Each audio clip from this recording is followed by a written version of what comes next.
Hi guys, this is Akira and oh my god, I have missed saying this so much and I know कि आप लोग मुझे बहुत ज़्यादा miss कर रहे थे एंड मैं इतना ज़्यादा गिल्टी फील कर रही थी कि मैं नहीं पोस्ट कर पा रही हूँ, बट मैं क्या करूँ, बहुत सारी चीज़ें चल रही थी and I am going to tell you everything. और मैं ना हॉल भी देने वाली हूँ चीज़ों की जो मैंने थोड़ी बहुत ख़रीदी है। They are bath and body products, तो मुझे ना ऐसी हॉल्स देखना बहुत अच्छा लगता है, तो मैंने सोचा मैं बना भी दूँ, आप लोग इन्जॉय करोगे आई थिंक। एंड हुआ क्या था कि जब मैं अपने पेरेंट्स के घर पे थी ना, तो मैंने आपको बताया था कि मेरी दादी का तबीयत ठीक नहीं है, उनका ऑपरेशन हुआ था, बेसिकली एक मेजर ऑपरेशन हुआ था एंड उसी से रिलेटेड एक माइनर ऑपरेशन इस महीने हुआ उनका। तो I took care of that financially and emotionally भी it was a heavy time for me, because मैं बहुत ज़्यादा टेंशन में आ जाती हूँ जब मेरे लव्ड वंस की तबीयत ठीक नहीं हो या they are going through so much. तो there was a lot of turmoil happening inside of me and I was not emotionally well. Also ये जो खर्चा आया ना एकदम से, उसकी वजह से ना मेरा बजट बहुत ज़्यादा हिल गया। मतलब I was struggling this whole month, मैंने बहुत मुश्किल से सर्वाइव किया है। और क्या हुआ कि मेरा लिटरली सब कुछ ख़त्म हो गया था, सारा सामान, लाइक बाथ एंड बॉडी का कुछ नहीं था मेरे पास, राशन कुछ नहीं था। तो मैं ना डीमार्ट गई थी, वहाँ से थोड़ा बहुत मैं राशन लेके आई, थोड़ा बहुत बाथ एंड बॉडी प्रोडक्ट्स लेके आई जो मुझे लगा कि यहाँ पे सस्ते हैं। फिर कुछ चीज़ें मैंने अमेज़ोन से मंगवाई, कुछ कहीं से कुछ कहीं से, मतलब जो जो चीज़ें मुझे ऑफ़र पे मिल रही थी ना, मैंने वहाँ से वो चीज़ें सस्ती सस्ती ख़रीद ली। तो मैं वो आपको दिखाऊंगी, but basically what I want to say is कि इस महीने I was really worried about money and मैं बहुत ज़्यादा टेंशन में थी एंड मुझे ऐसा लगा कि यार मुझे रेंट भी पे करना है, इलेक्ट्रिसिटी बिल, पानी का बिल, ये बिल वो bill, and how am I going to survive you know. तो I was feeling so alone, so powerless. मुझे ऐसा लगा how am I gonna manage everything all alone, ऊपर से मुझे दादी का भी देखना था, तो मैं बहुत चिंता में थी। But then I started actively working on it. मुझे ऐसा लगा कि नहीं, I have to work on my belief system, मुझे अबंडेंट थॉट्स सोचने पड़ेंगे, मुझे पॉजिटिव थॉट्स सोचने पड़ेंगे and I am going to survive somehow because there is no other option. So somehow I did survive this month and मुझे अगले महीने की भी चिंता है, बट इट्स ओके, मैं अच्छा सोचना चाहती हूँ। बिकॉज ये होता है ना कि मनी इज़ एन एनर्जी, ठीक है, एनर्जी की तरह उसको लो, वो आता है जाता है, it's okay, you have to keep the flow running. Stagnate तो हम वैसे भी उसको रख नहीं सकते। एंड फिर मैं ऐसे सोचने लगी कि मुझे ग्रेटफुल होना चाहिए कि मेरे पास पैसा था तो मैंने दादी की हेल्प की, मेरे पास पैसा था तो मैं इस महीने रेंट दे पाई। तो जो भी है प्रेजेंट में, अगर मैं उस चीज़ को लेके ग्रेटफुल रहूँगी तो फ्यूचर में भी सब ठीक होगा यू नो। एंड आपने, मुझे नहीं पता आपने वो सुना है या नहीं, कुकी थ्योरी कहते हैं उसको, कि एक बंदे को उसकी नेबर कुकी दे करके गई एक, and she was like I want you to taste it, I want you to have it. And वो बंदे को जब वो कुकी मिली ना, उसके अंदर स्कार्सिटी का माइंडसेट था एंड उसे ऐसा लगा कि मुझे आज कुकी मिली है, फिर कल मिलेगी या नहीं। सो उसने वो कुकी नहीं खाई, वो रख दी उसने जार में एंड वो उसको खाना डीले करता गया and he was waiting for the perfect moment to eat that cookie. Ultimately क्या हुआ कि वो कुकी खराब हो गई, वो उसे खा ही नहीं पाया। कुछ समय बाद फिर उसकी नेबर जो है वो वापस उसके घर पे आई and she saw that cookie and she was like कि ये कुकी खराब हो गई है, तूने खाई क्यों नहीं। एंड वो कहता है कि यार I was waiting for the right moment, या कहता है कि मुझे ऐसा लगा कि फिर ये ख़त्म हो जाएगी, मेरे पास कुकी रहेगी नहीं, तो मैंने उस चक्कर में खाई नहीं। तो उसकी नेबर उसको कहती है कि अगर तूने खा ली होती, अगर तूने स्कार्सिटी का माइंडसेट नहीं रखा होता, तो जब मैं अगली बार तेरे घर आती, मैं देखती कि तेरा कुकी जार खाली है, तो मैं तुझे और कुकीज़ दे देती। That's how life works you know. आप मनी को एकदम से ऐसे कस के नहीं पकड़ सकते, जितना आप पकड़ोगे उतना वो जाएगा। So just enjoy it when you have it, and जब नहीं भी है अपनी माइंडसेट को अच्छा रखो। Basically that's what I want to say and that's what I was doing. अब मुझे और भी बहुत सारी बातें आपसे करनी है, बहुत सारी अच्छी अच्छी बातें करनी है, बिकॉज इतने दिन से तो मैंने की नहीं आप लोगों से बातें। बट उससे पहले मैं आपको दिखाती हूँ कि मैं क्या क्या लेकर के आई हूँ। Basically I am giving you a hall of all the products that I have bought. आपको मज़ा आएगा देखने में, मैं आपको बताती हूँ सारा कुछ। So guys, the first thing that I have bought is this Dove intense repair shampoo. और ये ना मैं हमेशा यूज़ करती थी, पर अभी बीच में ना मैंने वो ले लिया था लॉरियल का ग्लाइकोलिक एसिड वाला शैम्पू, एंड मुझे तो वो ठीक ठाक लगा, वो बालों को ना शाइन वाइन भी दे रहा था। बट मेरे भाई को ना वो बिल्कुल भी अच्छा नहीं लगा, उसकी खुशबू भी उसको अच्छी नहीं लगी, और वो ना पता नहीं क्यों पर ख़त्म भी बहुत जल्दी हो गया हमारा शैम्पू। सो मैंने ये ले लिया finally. I am back to the basic. ये मैं सालों से यूज़ कर रही हूँ and I really love it, तो मैंने ये वाला शैम्पू ले लिया। उसके बाद गाइज़ मैंने ना क्यूट से खादी के प्रोडक्ट्स लिए हैं, बिकॉज खादी के प्रोडक्ट्स बहुत सस्ते होते हैं। तो मैंने दिखाती हूँ मैंने क्या क्या लिया है। मैंने लिया है इनका शैम्पू और कंडीशनर, देखो दोनों चीज़ें। तो शैम्पू मैंने लिया है लेमन एंड हनी वाला, एंड कंडीशनर मैंने लिया है ग्रीन टी एंड एलोवेरा वाला। अब इसकी ना खुशबू एकदम टिपिकल वो जो या लाइक लेमन हनी सिट्रसी सी या वेरी सिट्रसी सी स्मेल है इसकी। I really like this one. मैंने ना ये यूज़ भी किया था कल, मेरे भाई ने भी किया था, and we really liked it. मतलब काफ़ी जेंटल सा क्लेंजर है ये आपके बालों के लिए। अगर आपके बालों में तेल लगा हुआ है तो आपको ये बहुत सारा यूज़ करना पड़ेगा, बट अगर आपने तेल नहीं लगाया हुआ, नॉर्मल बाल अगर आप इससे धो रहे हो तो आराम से धुल जाएंगे। एंड ये जो कंडीशनर है ये मैंने अभी तक यूज़ नहीं किया, but this smells so good because aloe vera and green tea are my favourite fragrances ever, like ever. तो मुझे तो इसकी खुशबू बहुत अच्छी लगी है। ये मैं यूज़ करके आपको कभी किसी व्लॉग में बताऊंगी कि कैसा निकला, but these are really affordable. तो मैंने ये ट्राई करने के लिए ले लिए कि अगर मुझे अच्छे लगे तो फिर मैं ये सस्ते वाले ही मंगाया करूँगी ना, मैं महंगे महंगे क्यों लूँ। सो ये मैंने मंगवाया है। अगली चीज़ जो मैंने ली है वो है खादी के ये 2 सोप्स, एंड एक है इसमें से टर्मरिक का और एक है कोकोनट का। टर्मरिक वाले की खुशबू टर्मरिक जैसी है और कोकोनट वाले की कोकोनट जैसी है। They are really amazing. मैंने इनका ना एक आयुर्वेदिक सोप नाम से एक आता है, वो भी ऐसा ही आता है गोल सा, तो मैंने वो यूज़ किया था, मुझे वो अच्छा लगा था, तो मैंने ये 2 और ले लिए हैं। और मुझे नहीं ये दोनों बाय वन गेट वन पे मिले हैं, इसीलिए मैंने ये ले लिए। बिकॉज समटाइम्स क्या होता है, जब मुझे जल्दी जल्दी नहाना होता है ना, तो मेरे पास टाइम नहीं होता कि मैं बॉडी वॉश से नहाऊं, तो मैं साबुन से नहा के फटाफट से काम ख़त्म कर देती हूँ। फिर मैं रात को एक अच्छा सा डीप क्लीन वाला शावर लेती हूँ, जिसमें मैं शावर जेल वगैरह यूज़ कर लेती हूँ। तो ये मैंने मेरे क्विक शावर वाले दिन के लिए मंगवाया है कि समझ ही गए होगे ना तुम, इतना क्या मैं एक्सप्लेन करूँ। सो बेसिकली इसमें से ना जो टर्मरिक वाला है और जो कोकोनट वाला है, इन दोनों में से कोकोनट वाले की स्मेल बहुत ज़्यादा अच्छी है। तो अगर आपको ट्राई करना हो तो ये वाला करना, because it smells really yummy. उसके बाद मैंने बहुत रैंडम सी चीज़ मंगवाई है। ये ना एक ब्रांड है ग्लोबस नेचुरल्स, इनका मैंने बॉडी वॉश मंगवाया है। मैं हमेशा डव का मंगवाती हूँ, बट वो बहुत महंगे आते हैं गाइस, तो मैंने सोचा कि अभी मैं देखती हूँ ये लेके, अगर ये मुझे अच्छा लगे तो। काफ़ी सस्ता सा ही लगा मुझे ये, मुझे तो ऑफ़र पे मिला है। मतलब इसकी MRP तो 450 है, ओ माय गॉड, बट मुझे ऑफ़र पे बहुत सस्ता मिल गया था ये, तो मैंने ले लिया। ये ना एकदम जेंटल सा है, और इसका फ्लेवर क्या है, आई मीन इसका वेरिएंट, हाँ ऑफकोर्स हल्दी चंदन है, इस पर लिखा ही है हल्दी चंदन बॉडी वॉश। तो ये हल्दी चंदन का बॉडी वॉश है, and it smells also like sandalwood, and मुझे काफ़ी अच्छा लगा। काफ़ी अच्छे से फोम करता है, क्लीन करता है, इट्स गुड। आपने देखा होगा कि मैंने ये सारी चीज़ें एक बार यूज़ कर ही ली हैं, बिकॉज मैंने सोचा कि मैं यूज़ करके आपको थोड़ा एक छोटा मोटा रिव्यू भी दूँ ना, सिर्फ दिखाने से क्या मतलब है कि मैंने ये लिया वो लिया। सो या this one is also good. अगर आपको ऑफर पे कहीं मिल जाता है ना तो आप ले सकते हो। अगली चीज़ गाइस जो मैंने ली है वो है ये मास्किंग का नेल पेंट रिमूवर, जो वाइप्स आते हैं ना, वो है ये। इसमें ना 30 पैड्स हैं और ये काफ़ी चल जाता है। मतलब मैं ये एक बार लेती हूँ और मेरा बहुत चल जाता है, क्योंकि आपने देखा होगा मैं हाथ पे बैरली कभी नेल पेंट लगाती हूँ, बिकॉज मैं घर के काम करती हूँ, मुझे आटा गूंथना होता है, तो मैं हाथ में नेल पेंट नहीं लगा सकती, वरना वो उसमें जाने लगेगी चिप हो के आटे वाटे में। सो मैं हाथ में नहीं लगाती, पर मैं पैर में ज़रूर नेल पेंट लगाती हूँ ब्लैक कलर की, because I love black nail paint on my toes. तो या उसके लिए मैंने ये मंगवाया है, बिकॉज मेरा ये नेल पेंट रिमूवर ख़त्म हो गया था। सो या उसके बाद गाइज़ मैंने बहुत सी क्यूट चीज़ें एम कैफ़ीन की भी मंगवाई है। मैंने 2 सोप्स मंगाए हैं और एक फेस वॉश मंगवाया है। तो पहले मैं सोप बता देती हूँ। बेसिकली जो सोप है ना वो है exfoliating coffee bathing soap, and उन्होंने बोला है कि ये एक्सफोलिएट भी करेगा और टैन भी रिमूव करेगा, और मुझे अच्छा लगेगा यार टैन रिमूव करना, किसको नहीं अच्छा लगता टैन हटाना। So I really hope this works, because it looks amazing, it smells amazing. मैंने अभी तक यूज़ नहीं किया है। इस तरीके के पाउच में ये आया है। Let me just open it for you guys if you want. मैं भी देख लूँगी कि कैसा है। My God, it looks like a coffee bean, look at it, so pretty, very nice. Oh my God, it smells so much like coffee, like एकदम coffee का ही इसमें आ रहा है खुशबू। I love it. I am sure बहुत अच्छा होगा ये सोप, बिकॉज मेरे को ना एम कैफ़ीन का वो भी बहुत अच्छा लगता है बॉडी स्क्रब, तो आई एम श्योर इनका सोप भी अच्छा होगा। एंड ये मुझे बाय वन गेट वन पे मिल गए, तो मैंने सोचा अच्छा है, एक मेरे भाई के लिए एक मेरे लिए, 2 हो गए। सो या that's amazing right.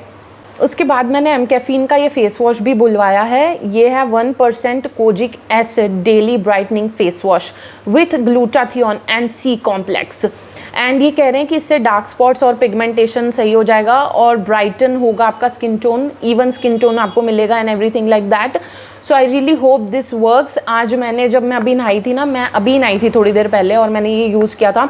It smells very mildly of coffee, मतलब एक हल्की सी इसमें खुशबू है, बहुत हल्की सी, वो भी कॉफ़ी की है because of course it's from M caffeine, तो वो डालेंगे ही थोड़ा तो कॉफ़ी का खुशबू, तो थोड़ी सी बस कॉफ़ी की खुशबू आई। बाकी ऐसा कुछ नहीं है कि बहुत ज़्यादा इसमें खुशबू है या ऐसा कुछ। It is a creamy face wash, so if you like creamy face washes, अगर आपकी ड्राई स्किन है you can try this one. मेरी सेंसिटिव स्किन है और मुझे तो कोई दिक्कत नहीं लगी इसको यूज़ करके। So if you want to try it you can, you know, काफ़ी सस्ता है, मुझे तो ऑफ़र पे भी मिला था तो मैंने तो ले लिया। उसके बाद गाइस 2 क्यूट चीज़ें मैंने मंगाई हैं। एक है hand sanitizer, because hand sanitizer के बिना मैं कैसे जीऊँगी, मुझे बहुत ज़्यादा जर्मोफोबिया जैसा लगने लगता है। कहीं भी मैं बाहर जाऊँ या कुछ भी, तो मैं क्लीनिंग वगैरह करने के लिए भी ये यूज़ करती हूँ, बहुत सारी चीज़ों में यूज़ करती हूँ, तो सैनिटाइज़र मेरे लिए ज़रूरी है। सेकेंड थिंग जो मैंने बुलवाई है वो है ये हरी दर्शन ब्रांड का गुलाब जल। ये मुझे मिला है ब्लिंकिट पे, ठीक है, और ये कह रहे हैं कि ये फूड ग्रेड है, मतलब बोले कि आप ये खाने में भी यूज़ कर सकते हो, स्किन पे, बालों पे, आँखों में भी डाल सकते हो, वो ऐसा कह रहे हैं। तो मैंने सोचा कि अगर ये इतना ही प्योर है तो फिर मैं अपने फेस पे इसको अप्लाई ज़रूर करना चाहूँगी तो मैंने ये बुलवाया है। उसके बाद मैंने क्यूट सी चीज़ मंगवाई है गाइज, वो है जॉनसन्स बेबी का lotion, because this smells like a baby, because of course ये बेबी लोशन है एंड बहुत अच्छा मॉइस्चराइज करता है, फटाफट से स्किन में अब्जॉर्ब हो जाता है, और गर्मी में आपको ऐसा ही बॉडी लोशन चाहिए जो फट से अब्जॉर्ब हो जाए आपकी स्किन में, तो ये वैसा है। And it smells so good, और इसकी स्मेल लास्ट भी करती है आप पे, and it smells like a very baby like smell, very powdery beautiful Johnson's baby का smell. I love this body lotion, if you want to try this you should. उसके बाद गाइज मैंने बुलवाया है मेरा favourite scrub which is from the Skin Story, and ये है moringa वाला फेस स्क्रब इनका, and it is very gentle. इसकी जो खुशबू है ना, ये मुझे मोहित कर लेती है, मतलब इसकी जो खुशबू है ना, आई विश ऐसा कोई परफ्यूम मेरे पास होता या ऐसा कोई परफ्यूम मिलता होता मार्केट में, because it is my favourite fragrance. Like पता नहीं मैं कैसे एक्सप्लेन करूँ, but I love this scrub. It is very gentle, आपकी स्किन को सॉफ्ट बनाता है, स्मूथ बनाता है, आपको ना थोड़ा सा डलनेस वलनेस भी रिमूव कर देता है। आई love this one. I think मैंने ये पहले भी दिखाया था मेरे स्किन केयर वाले वीडियो में या ऐसा कुछ, बट आई लव दिस। मेरा ख़त्म हो गया था तो मैंने नया बुलवा लिया।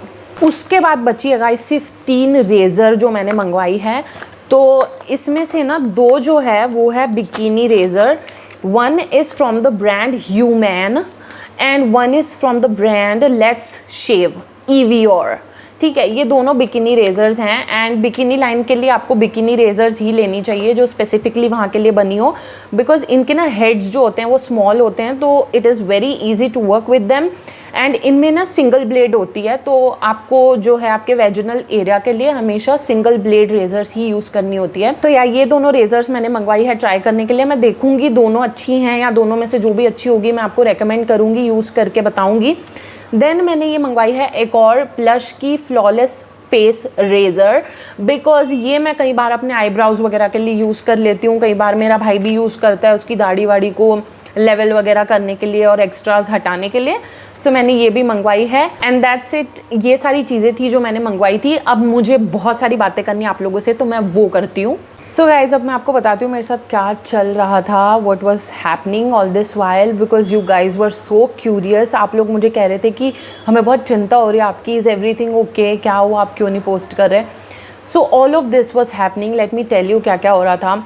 फर्स्टली मैंने आपको बताया था कि मेरे भाई के साथ मेरे झगड़े चल रहे हैं, एंड छोटी छोटी चीज़ों पे हम लड़ रहे थे, and I don't know how to even explain it, because we never fight this much जितना हम यहाँ पे आके मई और जून में लड़े हैं। अप्रैल वो स्टिल ओके, अप्रैल में ही हम यहाँ पे शिफ्ट हुए थे, एंड मई जून हम पूरा लड़े हैं, and it was breaking my heart, it was breaking his heart, and जैसे तैसे I think we have worked on it. मतलब हम दोनों अब थोड़े बेटर हुए हैं, not completely perfect yet, but थोड़े बेटर हुए हैं, तो मुझे वो अच्छा लग रहा है। Touch wood, I really hope कि अब सब सही हो जाए हमारे बीच में। बट वो जो भी पोर्शन था ना मई और जून का, जब हमारे झगड़े चल रहे थे, I was so heartbroken. And मई और जून में I have cried every single day. I can not even lie about this, मतलब मैं रोज़ रोई हूँ। आई डोंट नो आपको मेरे डार्क सर्कल इतने बुरे लग रहे होंगे कैमरा पे या नहीं, बट मुझे बहुत गंदे डार्क सर्कल हो गए हैं। मेरी आंखें दुख रही थी, मेरे सर दुख रहा था, मतलब ऐसा इतना रोना। और मेरा भाई भी अपसेट है, मैं भी अपसेट हूँ, मैं भी रोज़ रो रही हूँ। एंड आई वॉज लाइक कि मैं यहाँ क्या करने आई थी, मैं यहाँ पे हैप्पी रहने आई थी, मैं यहाँ पे स्ट्रेस फ्री रहने आई थी, एंड सडनली हमारी इतनी लड़ाइयाँ कैसे हो रही हैं। कोई मुझे कमेंट करा था कि ऐसा तो नहीं हो गया है कि आप लोगों पे किसी ने ब्लैक मैजिक कर दिया ये वो, and I was so scared for a minute कि ऐसा तो नहीं हो गया, कहीं सच में किसी ने कुछ कर दिया हो। And I was so scared कि सच में मुझे ऐसा लगने लगा था कि ऐसा कुछ हो गया शायद। तो बहुत ज़्यादा टफ फेस था वो, but I am really glad that we have work that out. But हुआ क्या कि इन सब चीज़ों से ना मेरी बॉडी बहुत ज़्यादा गंदे ट्रॉमा में चली गई। मतलब मुझे पिछले सारे अपने ट्रॉमास के फ्लैशबैक्स आने लगे। एंड जो इमोशनल फ्लैशबैक्स होते हैं ना कॉम्प्लेक्स ट्रॉमा के, उसमें क्या होता है, आपके दिमाग को लगता है कि वो इवेंट वापस से हो रहा है अभी प्रेजेंट में। तो मैं भयंकर तरीके के पैनिक अटैक में जा रही थी रोज़, और कहना नहीं चाहिए but I was beating myself, like I was hitting myself. इतनी गलत पैनिक में मैं चली जा रही थी कि मैं खुद को मार रही थी, जो सामने दिख रहा था उससे मार रही थी। मुझे ब्रूजेज आ रहे हैं, मुझे कुछ हो रहा है, कुछ हो रहा है, बट मैं क्या करूं, मैं उन चीज़ों को झेल ही नहीं पा रही थी। मैं इतना परेशान हो गई थी। मतलब मेरे ना लाइफ के सारे जो ट्रॉमाज है ना, जो सबसे ज़्यादा एविडेंट है, वो सारे ऊपर आ रहे थे। मुझे ऐसा लग रहा था कि मेरी कोई वैल्यू नहीं कर रहा, मुझे कोई समझ नहीं रहा, I am all alone, nobody is protecting me, nobody has ever protected me। वो सब चीज़ें वापस से उठ के आ रही थी, and I was dealing with all of that। and जब आप इमोशनली इतना टॉर्न हो, how are you going to come here and film? मुझसे नहीं हो पा रहा था, मेरी बॉडी में जान नहीं थी, मेरी आंखें दुख रही थी, मेरा मन इतना ख़राब था, I just could not do that. मैंने इतने दिन सिर्फ आइसक्रीम खाई है, चॉकलेट खाई है, and I somehow just have survived। सो जब ये बहुत ज़्यादा चला, ऐसा होता है ना कि when you're going through shit, you don't even feel like helping yourself। and I was in that zone कि कोई और मुझे हेल्प नहीं कर सकता, एंड मैं खुद भी खुद की हेल्प नहीं कर रही हूँ।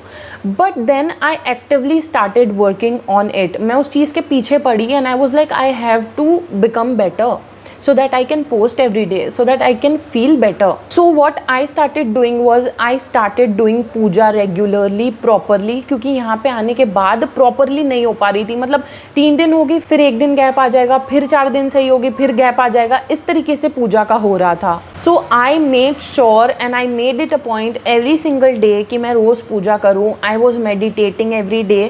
रोज़ रात को मैं वॉक पे जा रही थी, एंड जब मैं वॉक पे जाती थी, मैं थोड़ी देर मंदिर में बैठती थी, 20-25 मिनट। एक दिन तो मुझे याद है मैं 45 मिनट तक मंदिर में ही बैठी थी, and I was just having like an inner dialogue with God. So doing all of these things made me feel much better. Not perfect, but I am better than what I was yesterday, और I am better than what I was a month ago. So I am happy with that. So ये सारा episode हुआ, उसके बाद आई realised that ये जो stressful period मेरी life में आया 2 महीने का, इससे मेरी बॉडी बहुत ज़्यादा अफेक्ट हो गई। मतलब मेरी बॉडी में जान ही नहीं है गाइज, आई स्वेयर मेरी बॉडी में जान ही नहीं है। मैं कैसे आज बैठ के वीडियो बना रही हूँ मैं ही जानती हूँ। मेरे में ताकत ही नहीं है बेसिक सी चीज़ें करने की। एक दिन मुझे लिटरली रोटी बनानी थी, and I was like I can't make rotis. मतलब मेरा बॉडी, मेरा नर्वस सिस्टम इतना ज़्यादा स्ट्रेस में है दैट मेरी बॉडी कुछ कर ही नहीं पा रही। इतना बर्नड आउट, इतना एग्जॉस्टेड मैं फील कर रही हूँ। सो एक दिन मैं रात को सोच रही थी कि यार मेरी बॉडी में जान ही नहीं है, अभी मैं इतनी यंग हूँ, मैं कैसे अपने ड्रीम्स को अचीव करूँगी, how am I gonna achieve all of these things that I desire. So मैं बहुत चिंता में हो गई, एंड अगले ही दिन मैं गई, सारे अपने टेस्ट वगैरह करवाए मैंने, विटामिन ये वो, क्योंकि मुझे ऐसा लगा कि क्या पता मेरे में कोई कमी हो। तो मैंने टेस्ट वगैरह करवाए, and they were all okay. मतलब थोड़ा बहुत ऊपर नीचे जो होता है वो था, but mostly they were okay. So मुझे ऐसा लगा कि यार मेरे में कोई कमी वमी तो है नहीं इतनी खास, ऐसे कोई प्रॉब्लम वाली बात दिख नहीं रही है। तो प्रॉब्लम आ कहाँ रही है? तो मैंने एक डॉक्टर को कंसल्ट किया literally, and I told her everything कि मेरे साथ ये हो रहा है, ये हो रहा है, ये हो रहा है, मुझे ऐसा फील हो रहा है, ऐसा हो रहा है। एंड शी वॉज लाइक कि everything that you are feeling physically, emotionally, everything is stress related. The root cause of all your problems is stress. तो आपको वो ही ठीक करना पड़ेगा. एंड मैंने उसको ना मेरी सारी जर्नी बताई, चाइल्डहुड का भी सारा कुछ बताया. एंड आई टोल्ड हर कि I've been through this, I've been through that. And she was like कि आप बचपन से ही स्ट्रेस में रहे हो, मतलब आप रहे ही स्ट्रेस में हो. Your body doesn't know that it's safe. आपकी बॉडी को लग ही नहीं रहा कि वो सेफ़ है, उसे यही लग रहा है कि वो डेंजर में है. आपका कोर्टिसोल पूरा स्पाइक्ड अप है and your nervous system is dysregulated. You really have to work on your stress. You have to fix your schedule, routines बनाओ, self love में indulge करो, take care of yourself and everything. And I was like yes, I want to do all of that. Like मैं बहुत ज़्यादा परेशान हूँ and I don't feel joy anymore. Like I am numb to every positive feeling. मुझे ऐसा लगता है. बुरी feelings तो मुझे बहुत feel होती हैं, but positive feelings मुझे feel ही नहीं होती. And it is so scary. It is so scary that I can't feel joy anymore. So मैंने उसको बोला कि how am I supposed to fix all this? मतलब कोई medicines है, कुछ है जिससे मैं ठीक हो पाऊँ. She is like there are no medicines. You have to fix your body by managing your stress levels. आपको walk करनी चाहिए, आपको फलाना करना चाहिए, ढिमाका करना चाहिए. She told me a few things that I should do. And I was like okay, I will do all of that. But she is like you have to take therapy. Therapy के बिना you can't survive all this. You are going through a lot all alone. आपको supported feel भी नहीं हो रहा है ना, आपके पास ऐसा कोई है बड़ा फिगर जिससे आप चीज़ें शेयर कर पाओ, जो आपको समझा पाए या बेटर फील करवा पाए, और आप इतने स्ट्रेस्ड एनवायरनमेंट में रह रहे हो. So you have to take therapy. I have to recommend therapy to you. And she gave me number of a counsellor. Basically वो थेरेपिस्ट नहीं है, काउंसलर है I think. And she was like कि you have to talk to her, you have to talk to her. And आपको ठीक करना पड़ेगा खुद का जो भी है, मतलब issues mental. So I was like okay. And अगले ही दिन मैंने वो थेरेपिस्ट से बात की. एंड वो ना मिडल एज्ड लेडी हैं एंड शी वॉज अमेजिंग. मतलब बहुत प्यार से, बहुत अच्छे से, एक माँ की तरह उन्होंने मुझसे बात की. एंड शी टोल्ड मी कि कैसे मैं मैनेज कर सकती हूँ अपनी एंग्जाइटी, अपने panic attacks and everything. And she was like कि मैं होमवर्क दूंगी तुम्हें, तुम्हें ये करना है, वो करना है. एंड मुझे अच्छा लगा, ठीक है, मुझे अच्छा लगा कि उन्होंने मुझे एक्शनेबल एडवाइस दी. बिकॉज मैंने पहले भी थेरेपी ली है and my experience with therapy was not that good. Because वो लोग सिर्फ सुनते रहते थे, मुझे कोई सोल्यूशन नहीं देते थे, कोई एक्शनेबल एडवाइस नहीं देते थे. एंड आई वॉज लाइक मैं क्यों पैसे दे रही हूँ इनको. सो इनका मुझे ये अच्छा लगा कि उन्होंने मुझे सुना एंड थोड़े बहुत स्टेप्स भी मुझे दिए जो मुझे करने हैं. एंड उससे मुझे थोड़ी बहुत मोटिवेशन आई. बिकॉज मेरे अंदर मोटिवेशन बिल्कुल ख़त्म हो चुकी है. आई थिंक मैं बहुत ज़्यादा बर्नट आउट हूँ लाइफ से.